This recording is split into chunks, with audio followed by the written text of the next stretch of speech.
Video शुरू करने से पहले इसे लाइक, शेयर और सब्सक्राइब करना ना भूलें। आपको पता है हिंदू हमेशा बेवकूफ क्यों बन जाता है? क्यों लोग हमेशा हमारे ही देश में आके हमें लूट के ले जाते हैं और हम कुछ नहीं कर पाते? क्योंकि हम ज्ञान अर्जित नहीं करना चाहते और आज भी हम सुधरना नहीं चाहते। आज भी हम वैसे ही हैं जैसे 1000 साल पहले थे। आज भी हमारा हिंदू यही बोलता है कि हमें भागवत सुनिए, रामायण सुनिए, भजन करने हैं। क्यों करने हैं? क्योंकि हमें स्वर्ग जाना है, हमें पुण्य कमाने हैं। यार भगवान ने अगर धरती पर आकर लीलाएं की थी तो इसलिए नहीं ताकि आप पुण्य कमा सको। उन्होंने वो लीलाएं की ताकि आप उनसे शिक्षा लेके अपने जीवन में उतार सको उन बातों को। पर अपन हिंदू का तो ये है कि नहीं भैया, हमें तो आप 7 दिन के अंदर भागवत सुना सको तो सुनाओ, वरना जाओ। याद रखिए, कोई भी आदमी 7 दिन के अंदर पूरी भागवत आपको नहीं सुना सकता। हर भागवत करता शॉर्ट में सुनाता है, उसमें कुछ मजेदार बातें जोड़ता है ताकि आपका टाइम पास हो सके। पर जब तक आप पढ़ोगे नहीं तब तक आपको ज्ञान नहीं मिलने वाला, और जब तक ज्ञान नहीं मिलेगा पुण्य नहीं मिलेगा। पर आजकल तो लोग पंडितों तक को घूस देते हैं कि पंडित जी जल्दी पूजा कर देना, हमारे पास टाइम नहीं है। और फिर दोस्त भी उन्हीं के सर मरते हैं कि अरे पंडित जी तो खूब पैसा छाप रहे हैं, पूजा ढंग से करते नहीं है। अरे बिल्कुल खाएंगे, और क्यों नहीं खाएंगे? आप खिलाओगे तो खाएंगे। अगर आप ही को ढंग से पूजा नहीं करवानी तो हम बेवकूफ थोड़ी कि अपना भी टाइम बर्बाद करें और पैसे भी ना मिले। और एक और समस्या तो ये है कि ज्यादातर पंडित जो है उनको तो यही नहीं पता कि वो मंत्र कौन सा पढ़ रहे हैं, उसका मतलब क्या है। क्योंकि जब अंग्रेज भारत आए थे तो उन्होंने ऐसा पढ़ाई का सिस्टम तैयार करके दिया था अपन को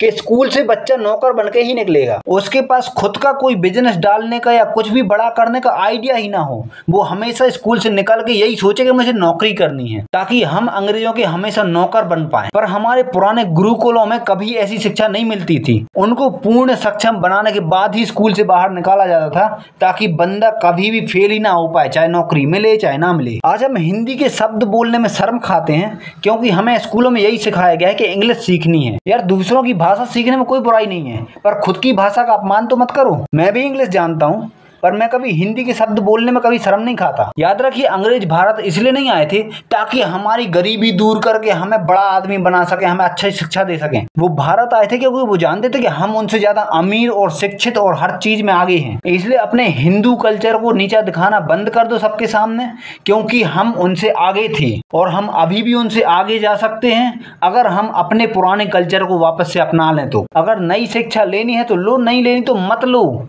हिंदू धर्म का जो कल्चर था वो काफी था अपन को सक्सेसफुल बनाने के लिए। और एक और बहुत जरूरी बात, हिंदू धर्म हमें कभी भी अहिंसा नहीं सिखाता, वो हमें योद्धा बनने की शिक्षा देता है। एक ऐसा योद्धा जो अच्छाई की सुरक्षा और बुराई का नाश कर सके, क्योंकि अच्छे बनने के लिए भी ताकत की जरूरत होती है। अगर आप कमजोर हो तो अच्छे नहीं कहला सकते। और एक और बहुत जरूरी बात, हिंदुओं को बदनाम किया जाता है कि अरे तुम लोग के यहाँ तो कास्ट सिस्टम है, तुम लोग भेदभाव करते हो, जात पात में हिंदू हिंदू का होकर नहीं रह सकता। आपको पता है जात पात की समस्या कब शुरू हुई? अंग्रेजों के आने से पहले तक अपन के यहाँ कोई भी जात पात का भेदभाव नहीं था। उन्होंने हिंदू को हिंदू का दुश्मन बनाने के लिए ये सिस्टम तैयार किया था ताकि हमें अंदर से कमजोर किया जा सके। यहाँ तक कि हमारे हिंदू धर्म में कहीं नहीं लिखा कि इंटरकास्ट मैरिज गलत है। कोई भी जात बदल के किसी भी जात में जा सकता है और किसी भी जात से शादी कर सकता है। ये सब चीजें बाद में अंग्रेजों के द्वारा डाली गई थी ताकि इस नाम पे हमें बदनाम किया जा सके और हमें कमजोर किया जा सके। और क्योंकि हम कभी अपनी खुद की धर्म की किताबें नहीं पढ़ते, इसलिए हमें कभी कोई ज्ञान ही नहीं होता।